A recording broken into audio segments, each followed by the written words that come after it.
So, happy Sabbath, everybody. Tom, we can't hear you very well.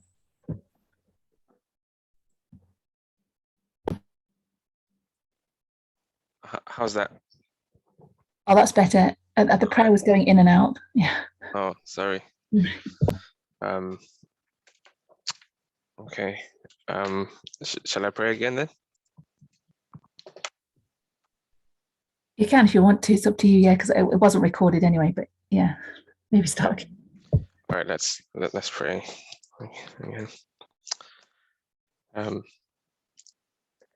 Dear Holy God, we come before you thanking you so much for your Sabbath day. We thank you for the blessings that we can fellowship one with another. We thank you that we can study your word, and we thank you for the peace and everything that we have at this time. Lord, we thank you so much for your blessings. And also pray, may be this now through the Sabbath school and the rest of this day. May we get a blessing from you and feel like we have been with you and have learned and moved on to the next step that you need us to move on to. We ask and pray all this in Jesus' name. Amen. Okay, so today I want to have a look at just a bit of a review or so. You know, at the moment we know that our test is gender, and I just wanted to have a look at the line of restoration. It's almost the 3 steps of restoration, showing a chiasm from Eden to Eden, using Eden to Eden as a model to show what our test is now, how things progressed from Eden and how they'll come back, especially using a chiasm. So, you know, we have a lot of the chiasms are things that occur in the Bible quite often. Can anyone think of any chiasms that we can see in the Bible or biblical history, sacred history?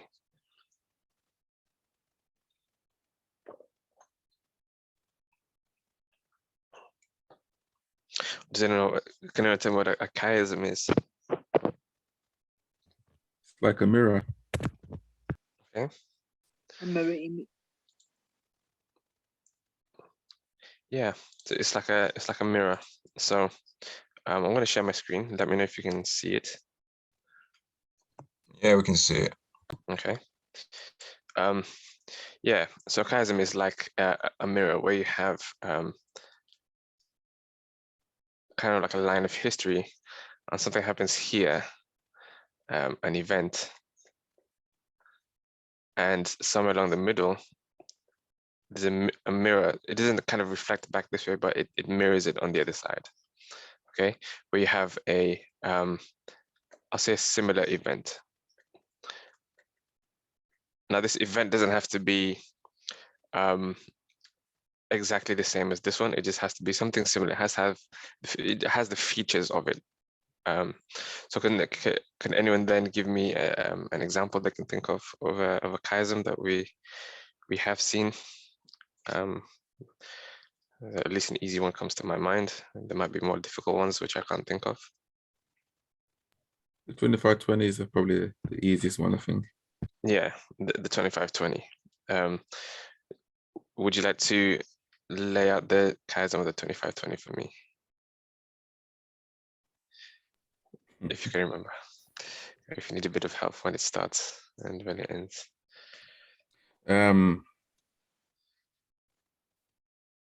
The Northern Kingdom 722 or 723.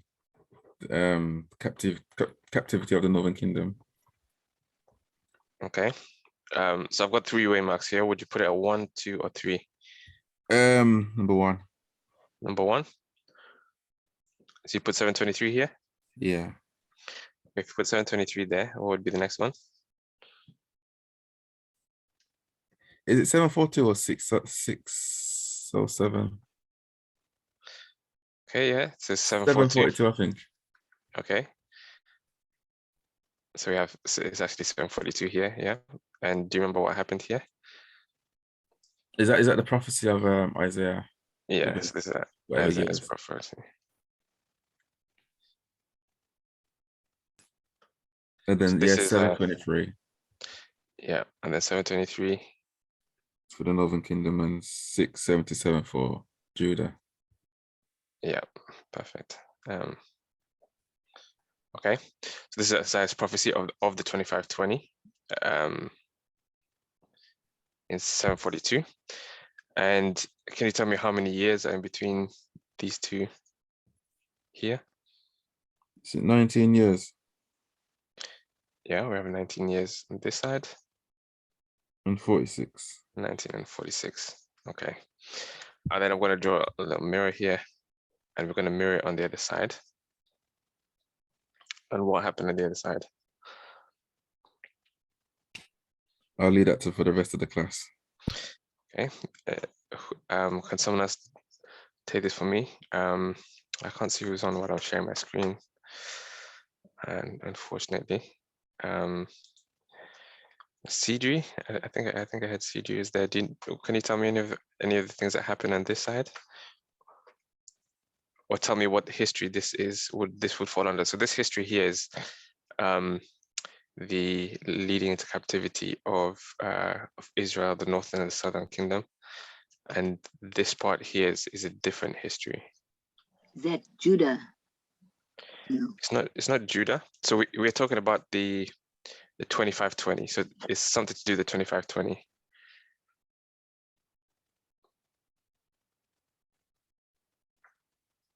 Can you remember when the 2520 started and ended?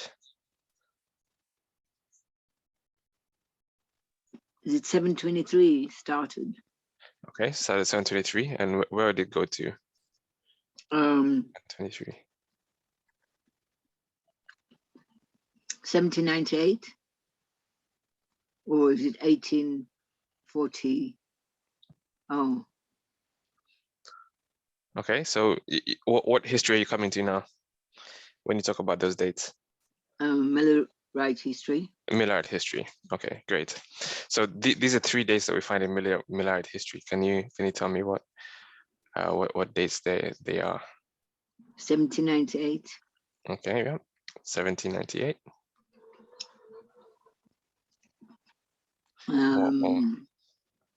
The last one, 1844. Okay, 1844. And what would be the middle one then, if I put 1844 there? Is it 1843 or? Okay, so remember we're talking about chiasm here. Okay, so one thing I want to bring out is these dates will help guide us quite strongly to build the chiasm. So one of the dates is 1798, and we have something to do with 46 and 19 as well. So we want to see those same numbers in here as well. Can you? Okay, so we'll start you off. You got 1798, right? In 1844. Okay. Yeah, that goes 1844. Okay, 1844. Yeah, and then it's 19 years from 1844. Yeah. And what does that 19 years take you to? 63. Yep, 1863. Okay. And so this is a good idea of a chiasm, and one of the first places we actually saw a chiasm and the strength and what a chiasm can show you. Okay, so it's to do the 2520, and we have this period of a prophecy given. Okay, so it's almost like a prophecy revealed. Okay, and this is the start of one part of the prophecy. So we have a 2520 that goes from 723, and then we have another one which goes from 677, and this is to do the scattering of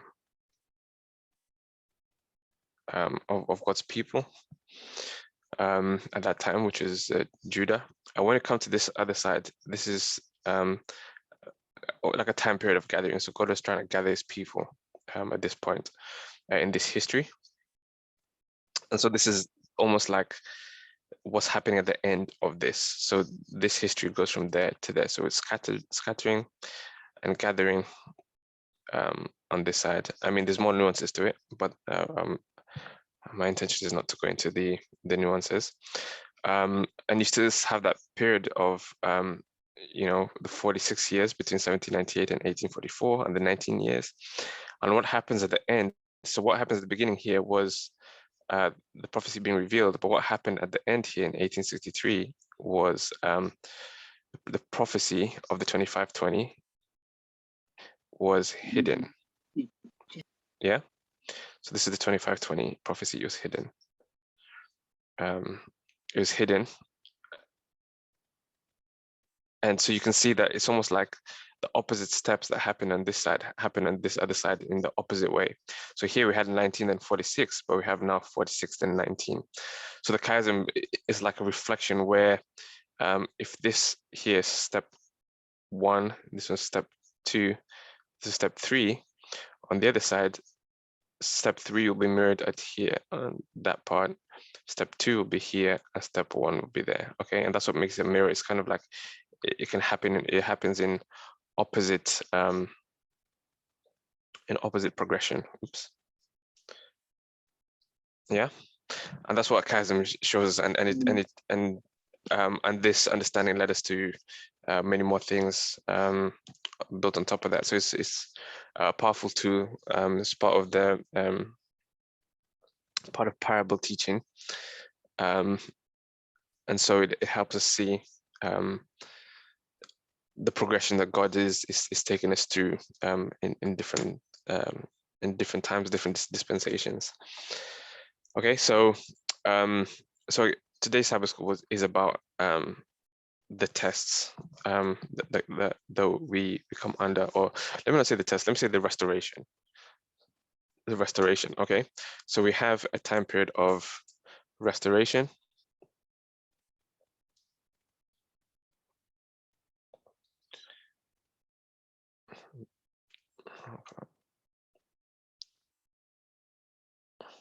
So we have restoration.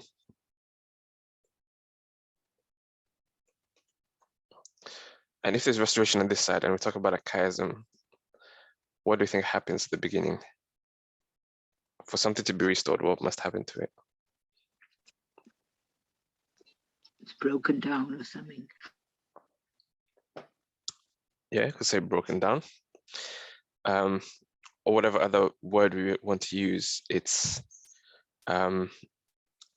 yeah, something happens for it to be restored. To restore something is to return it to its original state. So this is almost like the original state, and then it's broken down, and you go through a broken state at this time, and when it's restored, it's returned to its original state. Okay, and so we use this chiastic structure, and even a lot of people even in Adventist Church use it without realizing when they say Eden to Eden.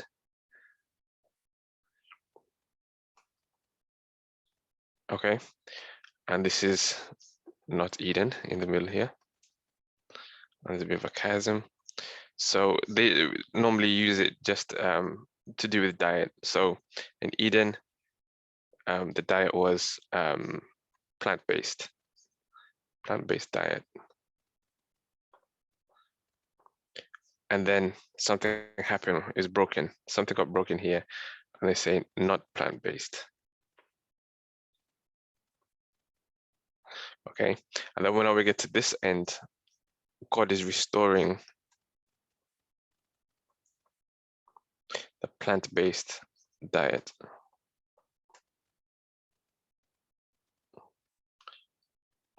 And from this point onwards, God's people are on a plant-based diet again. Okay, but importantly, what we see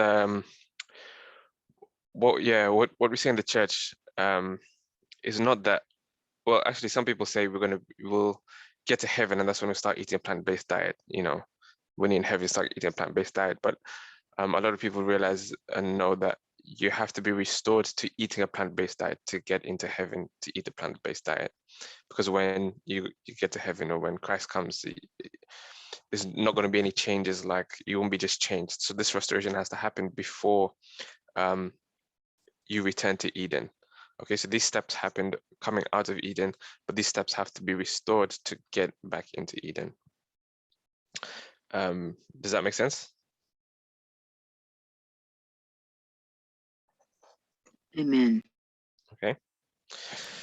So yeah, so this is this chiasm. It's a literary device that you know, presents a series of ideas and repeats them in opposite order. Okay, and when there's only one thing, you don't really see the order. But as we saw here, there's an order here. Okay, so there's 1, 2, 3. We're here, but it repeats them in opposite order, 3, 2, 1. So that's just an important thing I want us to remember, that we start with 1, 2, 3, and we end with 3, 2, and 1. And that's a basic definition of a chiasm. Okay, so I want to have a look at the steps that led out of Eden, specifically 3 steps. Okay, so this is called it's called the 3 steps of restoration. So we're going to be looking at something to do with 3 steps. Okay, and we know that 3 steps occurs in the Bible quite often of restoration. So what this is going to be is that there's 3 steps in leaving Eden, and there are going to be 3 steps in returning to Eden. Okay, so this is 3 steps in leaving Eden. So put Eden on this side.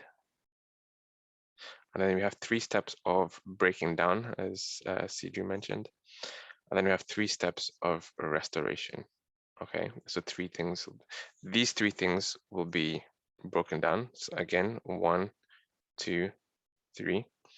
And then they'll be restored as 3, 2, 1. And then we have Eden on this side as well. Okay, and so when you look at Eden, what was it that caused departure from Eden? I don't know if I can say it that way. What came in on a large level to initiate departure from Eden? Disobedience. Okay, yeah, disobedience. What's another word we can say for disobedience? Is it sin? Yeah. Okay. So yeah, disobedience, sin. And yeah, so sin is what I was looking for, because we want to now look at 3 sins and the consequences and the restoration of the consequences of these sins. Okay. So what is the first thing that happened in Eden that this first step here? Can anyone think of what this first step is here, and what happened to do with sin?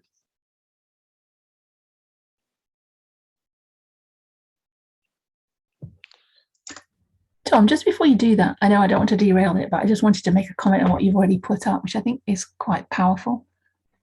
Okay, sure. Yeah, what you put on the board about chiasm, I think it's quite amazing how this principle is rooted in our message, in the sense that, you know, we know that Christ is the Alpha and Omega. This is who the Godhead is. He's the beginning and the ending. And we know that principle. We've known in the movement for a long time that the beginning illustrates the end. And when we really see that in the 2520, and how it goes off plan and how he's trying to bring it on plan. So it's this restoration from the beginning to the end, and he uses the same steps. So it's really clear when you laid out the 2520 and how that is such a pivotal point in our message, that the 2520 was a key that unlocked so many things about Millerite history and about scattering and gathering and restoration and this whole process. And I just wanted to mention that because I think this chiasm is just an illustration of Alpha and Omega, beginning and the ending, and how God does that process. And it's just masterful the way he makes those events mirror. And then when we think about our time, how important that is now when we're looking at the structures we're looking at, to see that, 1989 has a huge amount of, it's the time of the end, it's our beginning of our line, and it's going to illustrate our end. And to 2014, and how those structures, even in recent presentations, it's being laid out that, we're going back to look at these things to learn what's happening in future. And we constantly do that. I mean, these repeat of history lines is just the beginning of the history, illustrating the end. So wherever you start that beginning, Pyrrhus or wherever it is, that will illustrate the end, because that's another beginning on a different line or whatever. But all these beginnings illustrate the end. And so that's why we look at all these histories, because we see that that's going to tell us about how it's going to end. Yeah, Isaiah 46:10, Natalie's put it in the thread, the famous verse that I show you the end from the beginning, basically. And I think that's really fundamental to this whole process. When we accept that, we really need to see what happens at the beginning so we can understand what happens at the end. And it is Alpha and Omega. It is who God is, this Alpha and Omega, how he wants to bring it back on track and constantly restore what's gone wrong. It's another point I was going to make about the sin in Eden. And if we really understand the very beginning of it, how what happened there, then it's really going to illustrate the end. This Eden to Eden process it's really, and 3 steps. The fact that the 3 is significant as well is quite interesting. But anyway, so yeah, going back to Eden, I just think we need to see how watertight this message is, how solid that principle is, because it's rooted all the way through. Well, thank you for sharing. Indeed, powerful points. Okay, does anyone else have a comment on the chiastic structure before we go into the line of Eden to Eden? So I just realized I didn't give anyone a chance to comment. Okay. So what was the first thing that happened? The first thing that was broken. So we're talking about here this. We have something that's an original state, and then something is broken down. Okay, and this is 3 steps, 3 things which are broken down, which should then be subsequently restored on this side. So what was the first thing that got broken down? I think we all know it's not a trick question. It's not nuanced.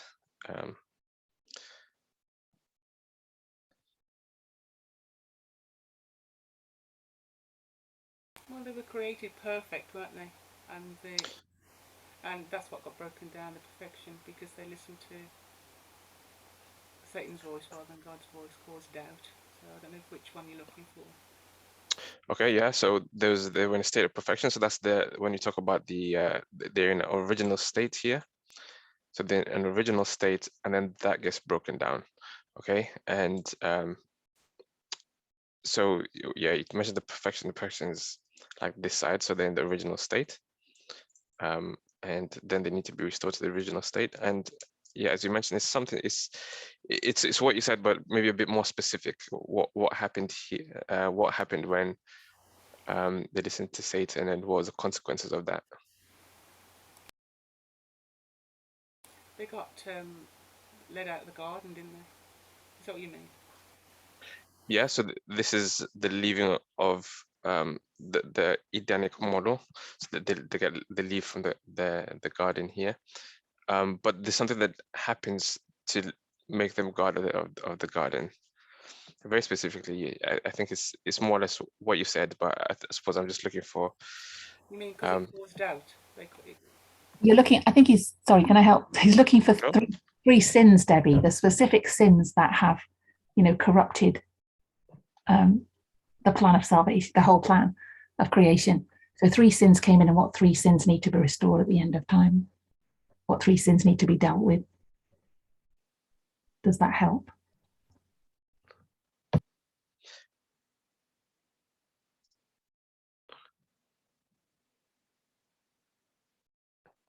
Debbie, are you there? Okay, tell me who sinned at this point. It was Eve. Okay, so I'm going to put the sin of Eve, and what consequence was happened because of that? What did it change from the original state? What did it break? Well, broke the perfection, like I said before. Caused doubt. I don't know what word you're looking for. Okay. No, so I suppose what I'm looking for is in Genesis chapter 3, when Eve sinned, and then Adam sinned as well, and then God comes in and pronounces some curses on them. Okay, so these sins, they have attached, they have kind of curses attached to them. Okay, so I'm looking for, so this is the sin, and what was the curse that was attached to it, if that makes sense.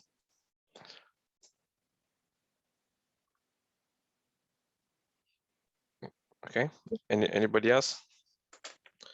Anyone have an idea of what the sin? So Eva sinned here, but what's the consequence, the result, the curse? Death. Was it equality? Yeah, inequality.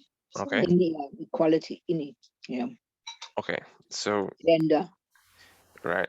So the sin of Eve comes in, and the consequence of that is inequality, specifically sexism, in the fact that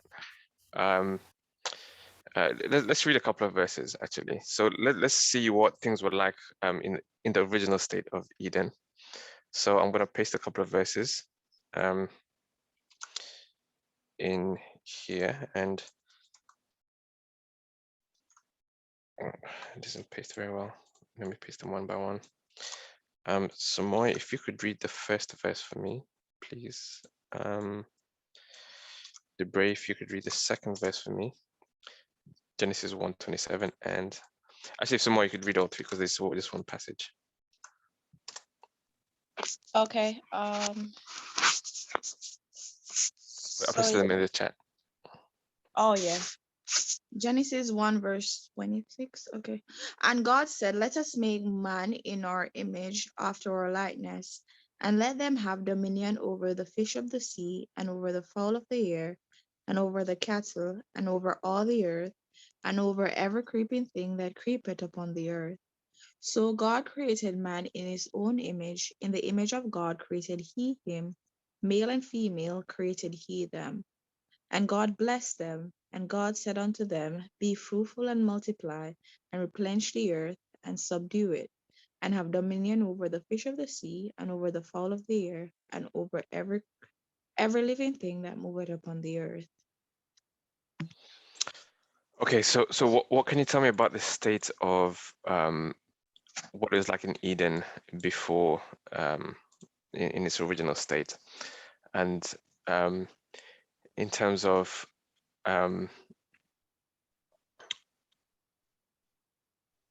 the female and the male specifically?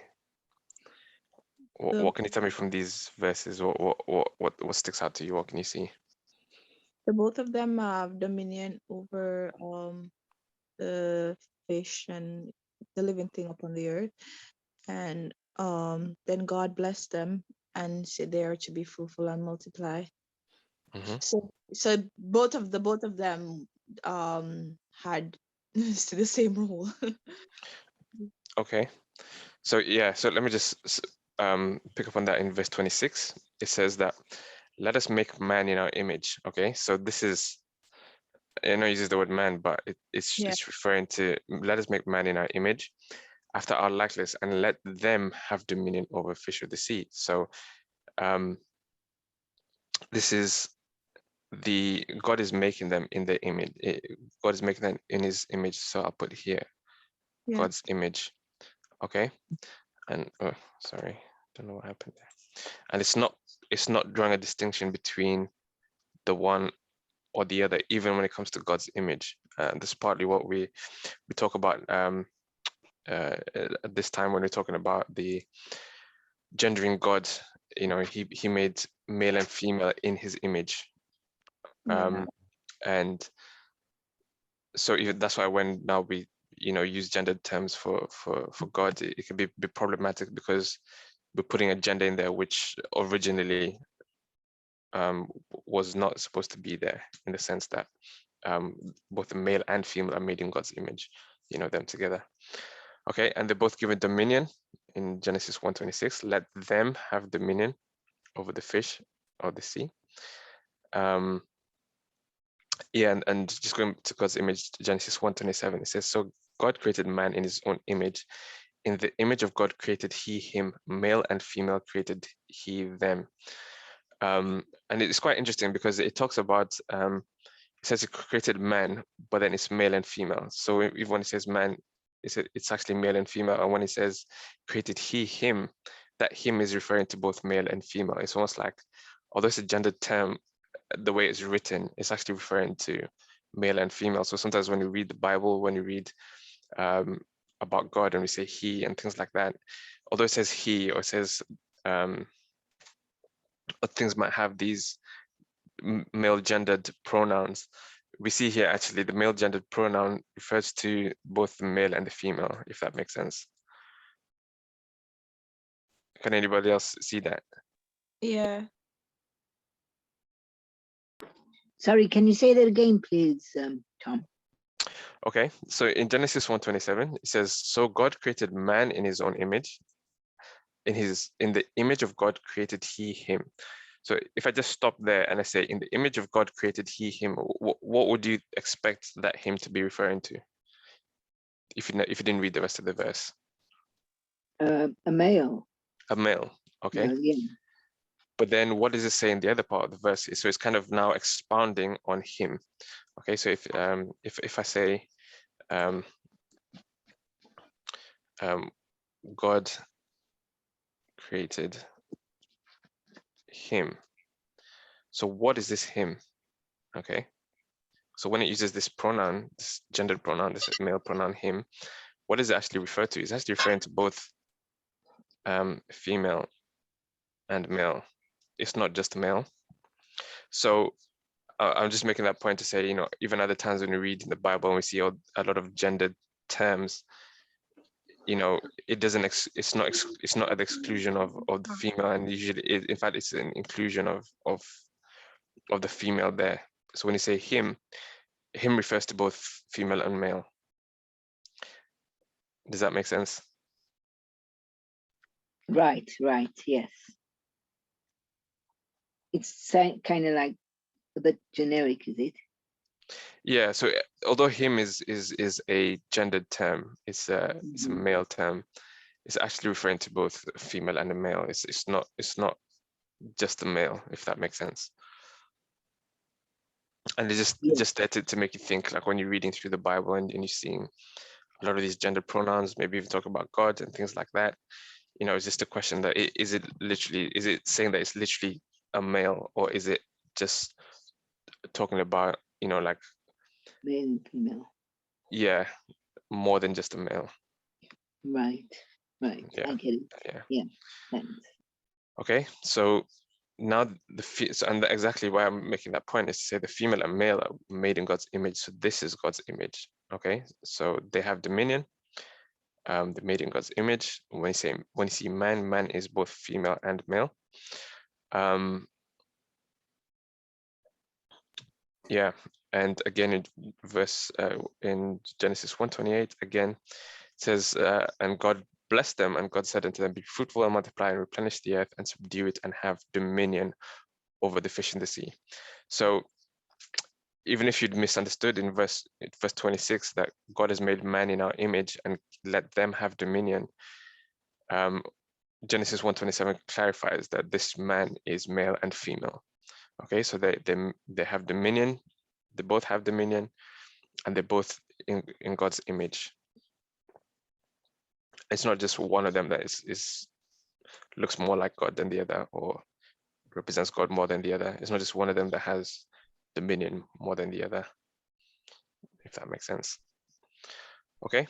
Are you going, Tom, are you going to go to Genesis 5 as well or not? I don't know whether I think it just reinforces the point, and I really think it's an important verse in this context, but I don't know where you're going now. You're going to the next one. Sorry. You mean the next step? Yeah. Not yet. I'm not going to the next one yet. Yeah, but we'll get there. What did you know? Did you bring Genesis 5 in the context of this? Yes. Yeah. Okay, you can make the point. It's just I'm not entirely sure what point you're going to make. So yeah. Oh yeah, Genesis 5:2. It just reiterates the point that 5:1 and 2. I think it's a really good one to put in to share with people, because people don't really know this verse, and in fact, I don't think I knew it until recent times. So it says, "This is the book of the generations of Adam. In the day that God created man, in the likeness of God made he him." So that obviously it goes along with what you're saying about calling him him, and it would seem it was a man. But then it expounds it in verse 2 and says, "Male and female created he them, and blessed them, and called their name Adam in the day when they were created." So to me, that just shows that they're both equal. They both have dominion. They both have that job role. They both have the same name. They're both Adam. So they're both mankind in God's eyes. They're both reflections of him, his image, and they're both called Adam. And I think that's a significant point, that originally that was their name. And obviously that's become a gendered term for a man now. Yeah. And that Eve only came in after sin, the name Eve, it would seem, which destroyed that oneness between them. And I think it was to show that oneness, that relationship between them, that quality originally, which was broken when they sinned. So before that's for sin, sure. you're saying both of them were called Adam. Yes. So they were saying if God said Adam, then both of them would turn around and wonder and just think that God's talking to both of them. Go on. Altapaminda has his hand up. I just wanted to make a point. You may cover it, but you said a few minutes ago. But just to answer Cedri, they're not both called Adam, because Adam names his wife Eve before sin happens, I think. So there is a distinction between them. I think the point in Genesis 5:2 is a different point that's being made. It's not their name in the sense that if he says Adam and they both turn around and they don't know who he's speaking about. But Not a surname. I don't think we can consider it in terms of surnames or literal names in the way that you and I have literal names and we're identified by them. The word Adam isn't a name in that sense.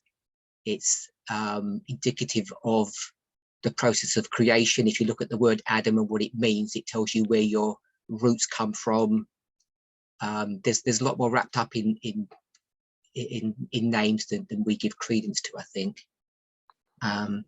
But I just wanted to make the point, when we spoke about the first sin, and it said that it was basically, it caused inequality, and it was an issue of a gendered relationship that they had.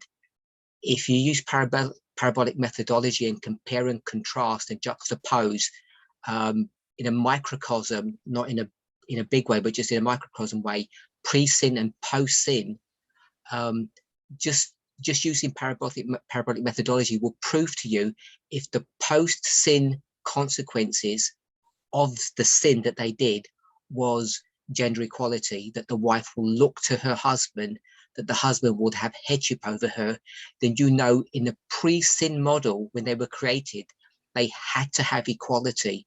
And this is a point that particularly many conservatives, and in the context that we have conservative Adventists, they don't even believe that. They think when Adam and Eve were created at the very beginning, there was headship involved in that relationship. And they look to examples, especially in the spirit of prophecy, to exemplify that. For instance, in their physical makeup, in the sequencing of creation, that Eve is created from her husband. They looked at all of those things to demonstrate, falsely, I would argue, that there is some model, that there is some form of headship before sin. But if we're going to say that the subject of headship or inequality happens after the sin has occurred, then you can just juxtapose those two histories, pre and post sin, and it proves unequivocally that in the pre-sin world, there was total gender equality. We've spoken, for instance, about dominion over the animals. They had dominion over the animals after sin. There's no indication that only Adam had dominion and Eve didn't. the consequences of the sin that happens is only the relationship or the interaction between themselves. It's not their interaction to the outside world. And that's what's changed from the pre-sin to the post-sin. And you can just straight use parabolic methodology to prove that. Okay, I'm done. Okay. Yeah, thanks for that, Elder Pominda. And that kind of preempts some of the verses and quotes we're going to read soon. So the next thing. Wait, can I just come back on that? Because I think I want to just clarify about the Eve question. I think that's something we've seen recently, and if it's wrong, I want to change it. But I don't know whether originally when woman was created, she was called woman by Adam when she's taken out because she comes from man. And I think for me, that shows that oneness, that they're together, that he's man, she's woman. So I don't know where, obviously we don't really know where, I guess Adam was given by God, but here it says Adam is given by God to both of them. And when Eve is named, it says that Adam, and it's right in the section about sin. So I don't know if I want to get hung up about it, but I don't want to teach it wrongly. But I've been saying that she's been called Eve after sin by Adam in Genesis 3:20. And that's the first time we hear her called Eve. And I only saw that recently as significant. So I don't know if it's correct to say that just because it's in the passage, 3:17, 18, 19 are the consequences of sin. And then 21 is the consequence, is being clothed with coats of skin by God. And right in 20, it says, and Adam called his wife's name Eve because she was the mother of all living. And it seems, I don't know whether that's flashback, is not chronological here, but because it was in the context of the whole consequences of sin, I began to see that verse differently and think that this is a man-made name for Eve when she was woman before, and God gave them the name Adam. And I think it's not, and it's a consequence of sin that she's called Eve. And to me, it was significant because of the emphasis on her female, on her producing children, because Eve means the mother of all living. So now Eve has been put in a box in a way as a mother of everything living. So now that defines her character and who she is since the fall. So before the fall, she was not the mother of all living. She had dominion with Adam. So she was in an equality in her job role, in her job function. So even though down the line she was going to have the children, it was never her God-given role. But from the time she was named Eve, she's been structurally or stereotypically put in this box of being the mother of all living. And I think that using juxtaposition, if we say what God called them Adam, that it's only after the fall, or woman, you could say woman, because I think woman is what she's called when she comes, or Adam names her actually even after she comes forth. That now if she's called Eve, I just still thought that was significant because it limits her to being a mother of children. And I think that's why it has significance. So I may be wrong, but I just wanted to put that in there.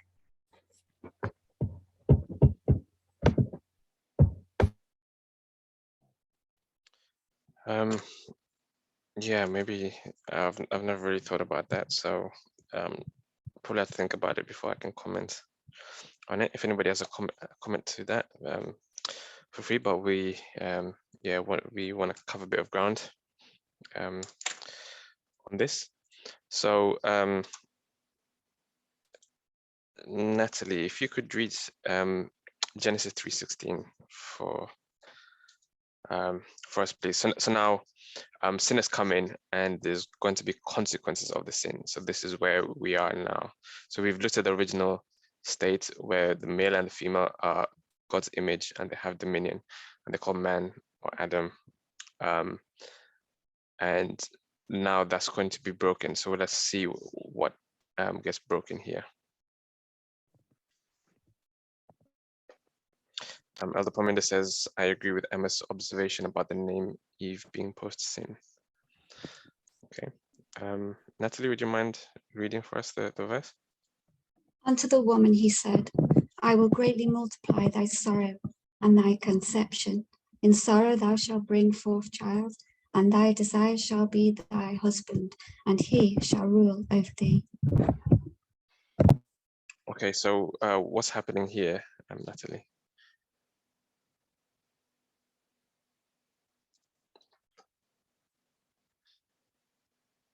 Natalie, if you're speaking, you're muted.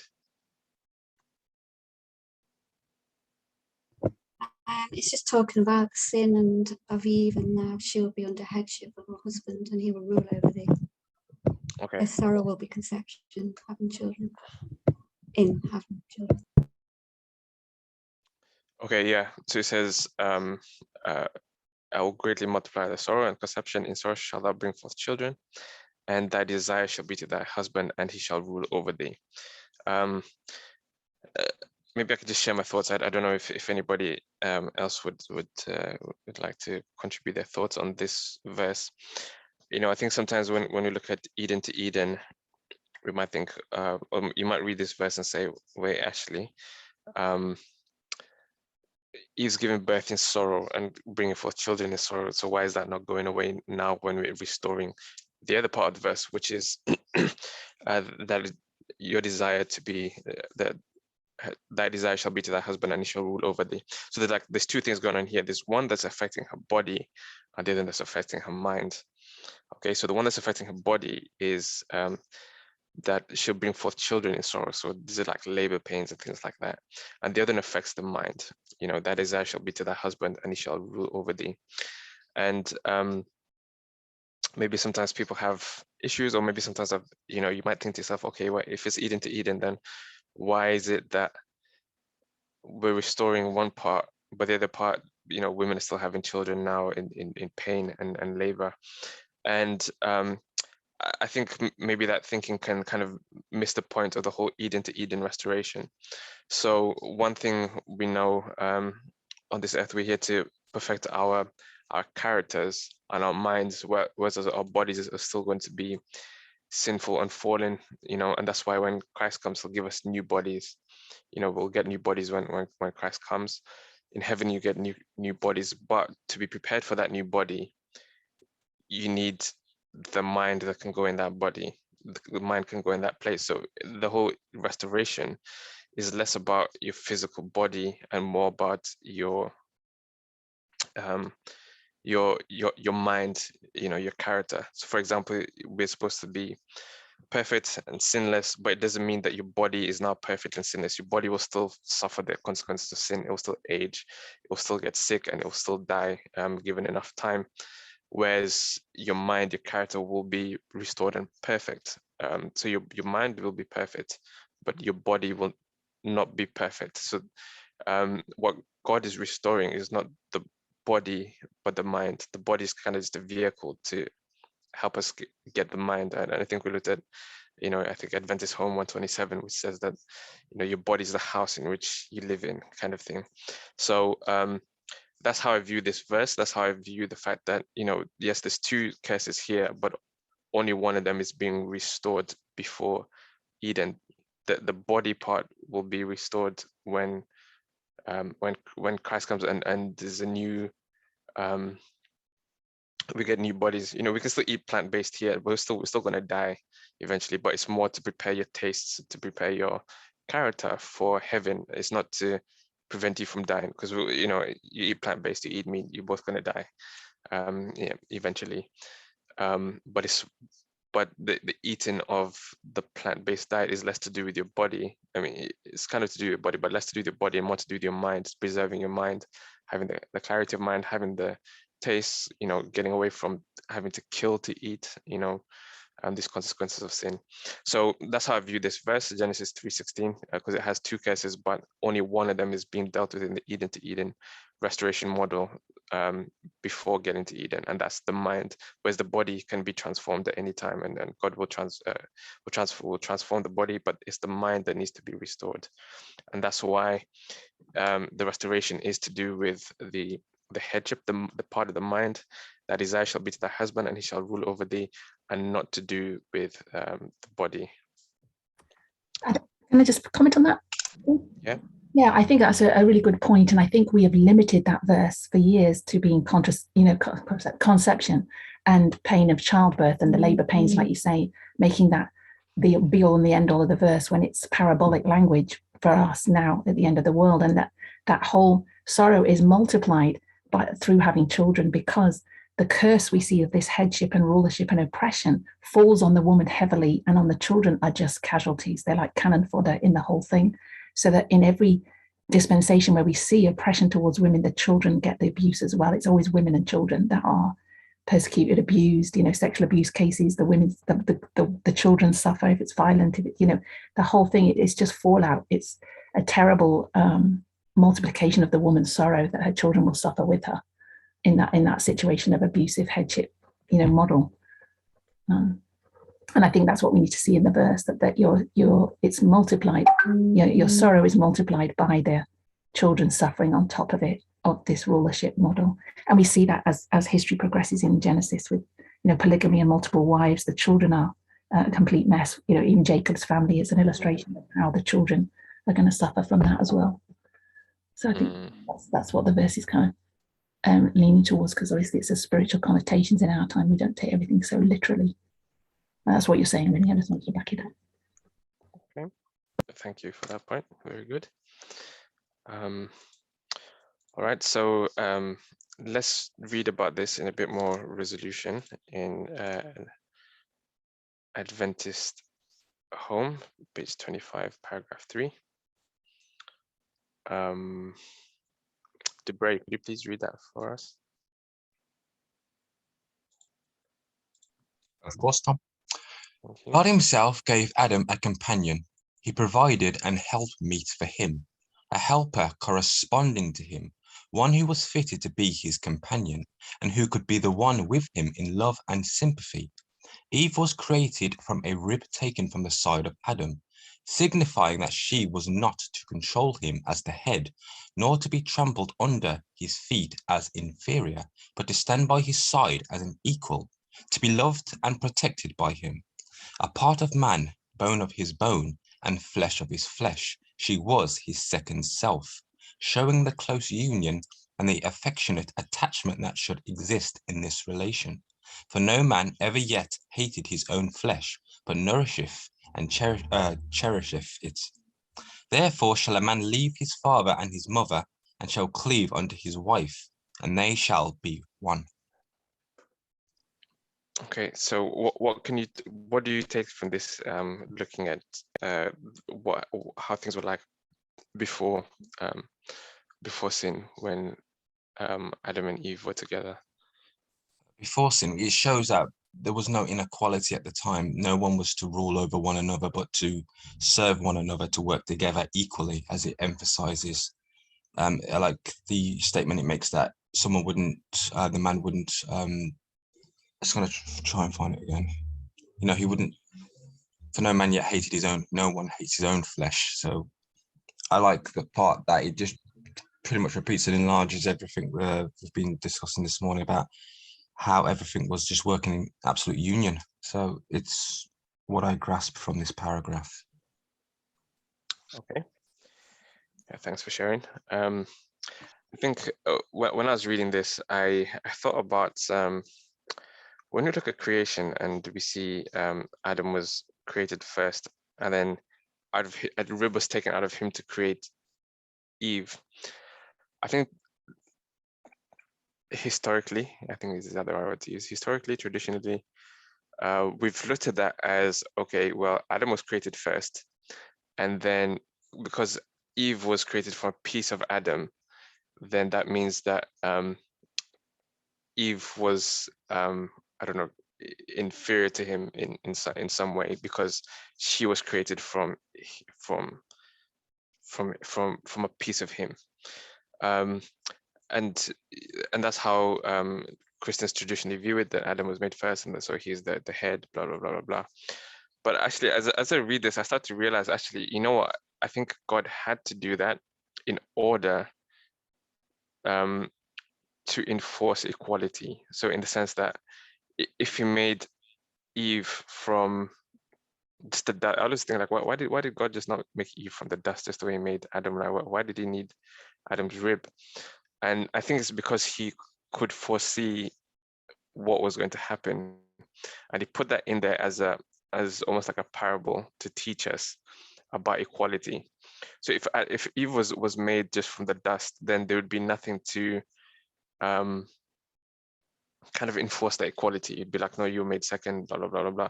But because he took a very specific part of Adam, the rib, and it actually mentions, look, it was taken from the rib.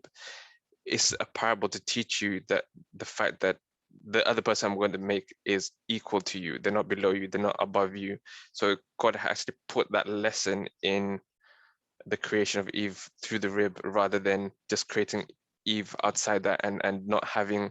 It's almost like the rib is actually a tool to enforce equality, to kind of demonstrate and show that no, and that is like another lesson to say like you're equal.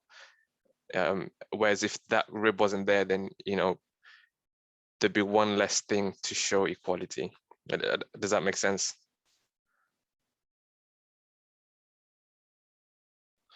Yes, it does. Yeah. So the fact that he took her from a rib, as Ellen White is expanding here, is to show, is to signify that she was not supposed to be below him or above him. Okay, and he wasn't supposed to be below or above her. They're supposed to be equal. Whereas if she was made from anything else, then Adam would have had that, or that reminder, that sign of, okay, my rib is equal to me. Yeah. So that's what I took from this. Magda, if you're able to, could you please read the next? So can I just ask, why does it bring in, therefore shall a man leave his father and his mother? Anyone, any thoughts? I think this is Adventist home, so it's talking in the context of it's kind of like marital guidance or something like that. So that's why she's adding those things in there. It's in the context of marriage, but I just wanted to pull out this part where she's talking about the fact that Eve was created equal. Okay, for some reason I'm not able to paste into the chat. Could someone get Adventist Home 115 paragraph 1 for me, please? For some reason I'm not able to paste in the chat.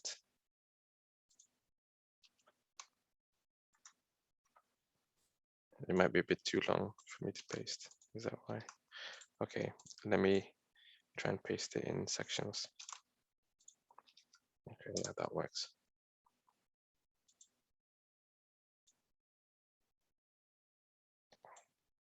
Okay, so the first paragraph, the first paragraph was telling us a bit about what it was like before sin, and now after sin came in, how it was in in Adventist Home 115.1. Magda, could you please read that for us? Sure. So it's starting Eve was told, yeah? Yeah, so it's actually the two bits of the chat. Both of them. Yeah, but it's just I had to split them up. Eve was told of the sorrow and pain that must henceforth be her portion. And the Lord said, Thy desire shall be to thy husband, and he shall rule over thee. In the creation, God had made her the equal of Adam. Had they remained obedient to God, in harmony with his great law of love, they would ever have been in harmony with each other, but sin had brought discord, and now their union could be maintained and harmony preserved only by submission on the part of the one or the other. Eve had been the first in transgression, and she had fallen into temptation by separating from her companion, contrary to the divine direction. It was by her solicitation that Adam sinned, and she was now placed in subjection to her husband. Had the principles enjoined in the law of God been cherished by the fallen race, this sentence, though growing out of the result of sin, would have proved a blessing to them. But man's abuse of the supremacy thus given him has too often rendered the lot of woman very bitter and made her life a burden.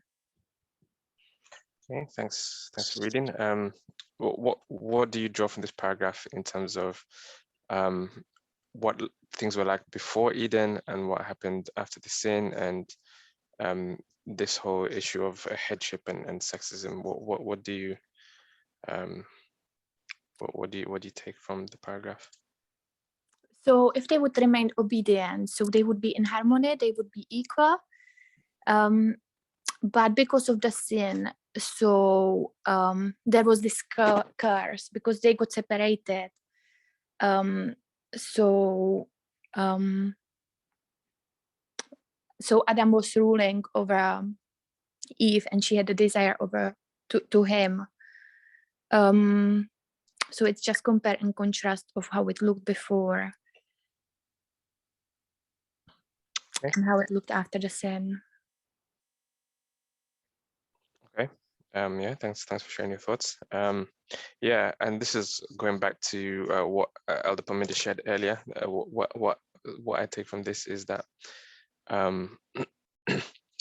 you know, God had made even Adam equal, and it's the sin that caused the one to have to be in submission to the other, and so is as Elder Paminda is bringing out, it's actually the relation between the two. You know, the relation between Adam and Eve, between man and woman, is what was affected. You know, is that internal relation, and that brought in this that brought this consequence. Okay, and it says here that they would have been in harmony with each other, but sin had brought discord. So it's that discord that sin brought that at that time necessitated something to change in order to preserve a level of harmony. Okay, so it's not the original harmony, and I think that's important to remember. It's not the original harmony. It's just to stop it from deteriorating too far. You know, almost like, okay, to stop things from getting out of hand. This will happen, but it's just a mitigating circumstance. We'll operate this way for now, just so that we can have a bit of harmony. So you guys, you people are not, you know, killing each other or whatever. And it's interesting because at the end of that, you know, the first chunk of the paragraph that I posted, it says, now the union could be maintained and harmony preserved only by submission on the part of the one or the other. So this is saying that, you know, either the man could have been in submission or the woman could have been in submission. There was almost like one of them had to do it. It could have been either, you know, so it's like, okay, it's not that a woman has to go there. It could have been the man who would have been under submission, as it says there. And I think that's quite important to remember, that it's not just an automatic, or Eve has to do it. You know, it has to be one of them. One of them has to do it, and it could have been one or the other. So, you know, sometimes we don't think actually the world could have looked so much different, because it could have been the man who was under submission, and we'd have been talk about sexism the other way around in that case. So here is showing that it's almost like it could have happened either way, and it would have still worked. And it's almost like God had to be like, okay, I have to choose one of you. Which one of you should do it? And he's like, okay, well, you know, because Eve is had this in, you know, it's almost like flipping a coin. I mean, obviously it's not flipping a coin. I hope you understand, but you know what I mean? It's like, okay, one of you has to has to submit to the other, and I got to flip a coin and decide which one it is, just so we can maintain this harmony. And the lot fell to the woman, but it could have easily have also fallen to the man. Does that make sense? Can you see that? Tom, can I just comment on that? Yeah, I was thinking, how can it be a curse if it fell to Adam? Well, I just wanted to, well, I wanted to shift it slightly when you said that. I think I just saw something else. I thought, you know, we've had this verse, this passage used against us many times. I'll go into that in a minute. But the first part you're just saying now about this submission is a really good point, I think, and that, you know, we see that from Ephesians, that it says submit yourselves one to another, and then it goes on to say woman submit to the husband, but wives submit to the husband. But we've looked at that like you say, it toss a coin, or it is a direct. You know, we've looked at it as like a punishment for Eve because she sinned first, that she's going to be under submission now. We've looked at curses in that manner. But I'm thinking it's a consequence of their actions. And maybe God did it that way because he saw that Eve was now more vulnerable to Satan, because she has now come under the dominion of Satan. And to free her from that, he's saying, it's better and safer for Adam to be over her, because he's still, in some senses, perhaps connected to God in some way, that in a way that she isn't, because she did it first in some, in the order of things. Even though we know he kind of joined with her and fell into sin as well. That to undo that, he's trying to say, that the best way to do it would be for him to be the one, because he could just see the consequences of the sin, and that she's in a vulnerable state to Satan now because of that first doing it and being perhaps taunted, you were the one that did it first and all that stuff, that he's in somehow, I don't know if actually that makes it good or bad that he did it like that, but I'm sure there's a positive reason why it was done that way. And in everything that God did has been twisted. And I wanted to say that when you said about the first part about the rib, if he'd created them from the ground, we would have found a reason why they weren't equal, and if he'd done it from the rib, we're still finding a reason why they're not equal. She's smaller, she's, whatever, she's under him now because he's headship. Is it that whatever he does to try and make it right from a good motive is now misinterpreted and twisted.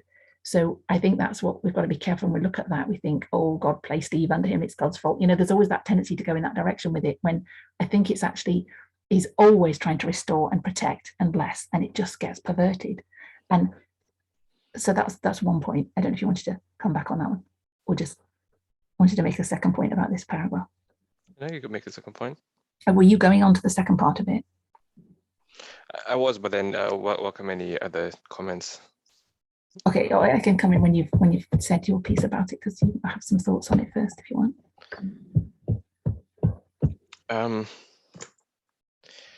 Yeah. So yeah, thanks for sharing your thoughts, Emma. I suppose the point I was bringing out in that first bit was just that it could have fallen to either one of the two. Because sometimes we can look at the fact that it was automatically like Eve, because she was created second, because she was under Adam. If there's any submission, it would automatically fall to her.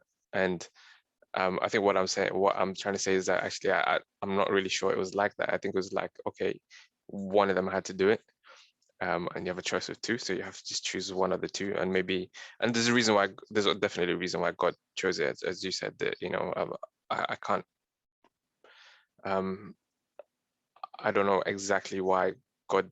I mean, you have some reasons why, as you said, like it could have been maybe more vulnerability or whatever, but then God chose, but it could have gone the other way if there was different circumstances. So like, as you said, if Adam had sinned first, then it would have been Adam who's gone underneath, and it's less to do with inferiority of the male or the female, and more to do with the state of the mind at that time, the condition, I think that for me is more the reason why the female was chosen to be in submission, rather than a female is naturally inferior. I don't know. Does that make sense? Yeah, I think that's a good point, because in fact you could argue Adam's more sin is greater because he deliberately does it after, and she's deceived. So I think it's probably what you're saying. I think it's accurate. I mean, more accurate in the sense that it could have been either. It's just the way it happened. Yeah, and I think even Paul, when he's talking about the women to be in subjection, he mentions because Eve sinned first, and so if Adam had sinned first, I wouldn't be surprised if we saw it the other way around, where Adam was under, the men were underneath the male were underneath the female, in that model, and because of the same reasons where the male's mind would have been, and things like that. So. Yeah. Did you want to make your point about this second part of the paragraph? I think it just goes in connection. I suppose it's similar to the fact that we use these things as justification for saying, God wanted it this way, or he did it, or to blame God in some way. But and also this section has been used by people when we first started teaching these things, that God meant it to be a blessing, and if it's done right, it's still a blessing. And they use that as justification to stay in the headship model. And I was just trying to think of an example. I don't know if this is a good one or not really, but God puts things in place because of the fallout to protect, to help. And so obviously we just read that this was put in place because one of them had to be over the other one to have some harmony and some, peace preserved kind of thing. But that was for a time. And just like you know, they were given permission to eat meat. I was trying to think of a parallel. And he says, don't eat the blood. And if they had followed that counsel, it would have been a blessing to them, but they didn't, and they ate the blood and they got more and more, you know, animalistic, ungodly, whatever. And we could use that argument now. We could say, look, God put those things in place. It's still a blessing to eat meat without the blood. But we've even moved on from that model. We've moved on to back to Eden, restore vegetarian diet, etc. And so you can't stop growing. And I think that's the point about this. You know, okay, even Ellen White's writing in a time we know where there's still headship. She's still under a sexist model, and she's saying this would have been a blessing if they'd done it right. And I'm saying, but now the model is broken. It's not a blessing. So let's not do it anymore. You know, just like let's not eat the meat at all anymore. We're going to move to a vegetarian diet. So it's not justification for staying in the model. And I think it's been used in that way many times against us to say, you know, a blessing. I'm saying it isn't a blessing. I definitely agree, and I think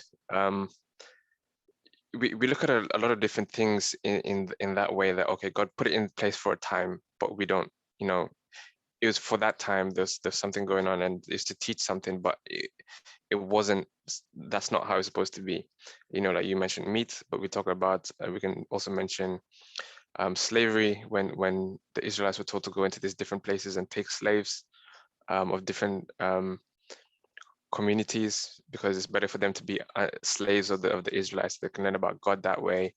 Or some tribes which were really bad, they should go and be killed. If you can even think about the sanctuary service that was there, you know, giving animal sacrifices, all those things were positive, I suppose. Yeah, positive, but they weren't supposed to last forever. They were supposed to teach something about the effects of sin, and they were supposed to be removed to return back to the original Eden. So for example, sacrifices were obviously not supposed to continue all the time, because in Eden there's no killing, and that's not the whole point. That's not the point of the sanctuary anyway.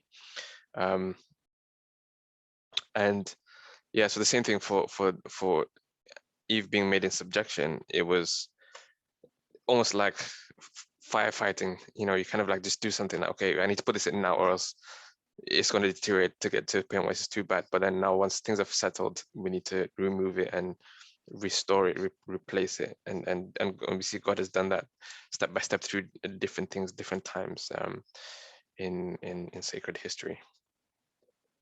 So yeah, okay, so we've done one step of seeing the the inequality that came in because of sin. We've seen that originally how God made man was actually male and female, and they were both made in God's image, and they both had dominion. They're both equal. Specifically, Eve was taken from the rib, not to signify that this is you made out of Adam, so you're kind of like Adam has control over you, but more like showing Adam that you're supposed to be equal, that you're the same flesh, you know, the same flesh, as in you're the same, you're on the same level. You know, one person's flesh is not inferior to the other, and you're made from a part that shows that equality, rather than what we tend to think about now in terms of we use that as a way to demonstrate an inferiority of the female. And we've seen also that it could have been either the man or the woman who was put in subjection, the male or the female.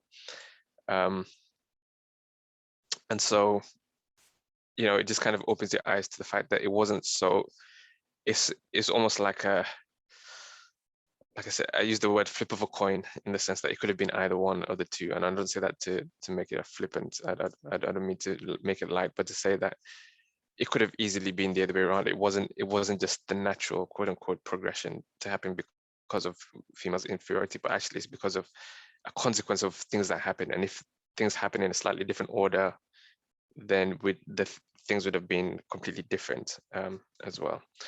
So I hope that's been a blessing. As I've learned a lot as well, just going through it again.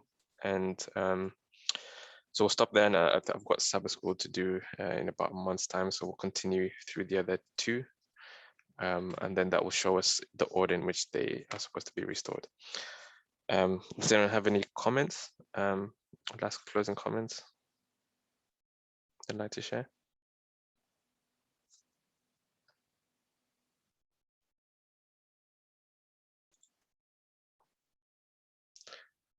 Okay. It seems that no one has any comments, so let's close the prayer.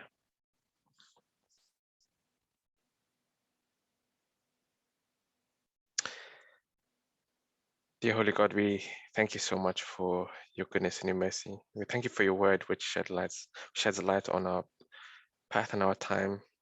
We thank you for the light that we have, the information of how you've worked in history, Lord. And we ask and pray that you may help us be faithful to it, that we may not just stop, but continue to advance as you unfold these things to us, as we've seen you've unfolded things progressively and gradually over time. We also acknowledge that there are more things to uncover at our time. Help us be brave, help us have the courage to stand on these things, no matter how few hold to the views and how difficult it is. We just thank you for the blessings and encouragement you're given to humankind at this time, to uplift all those that be trampled on. We thank you for the restoration you're given to us before we know it's for our blessing. And we just pray you may restore our minds to to Eden, to the time of Eden, Lord. And this is what conversion is restoring our minds to what Adam was like before sin, Adam and Eve, what they were like before sin. And this includes having the correct view of one another. Please restore us in mind, and that we may be able to have the restoration of body when you return to take your people home. We ask and pray for the rest of this day. Please continue to be with us, and I ask and pray that these truths may sink in and change our lives and convert us and seep into every aspect of how we do things, and to break the traditions and things that we've built up. We ask and pray for those members of Core Henry who were not able to attend, the UK fellowship. I ask and pray a special blessing on them as well. Yeah, please be with us the rest of this day. We ask and pray in Jesus' name. Amen. Amen. Thank you, Tom.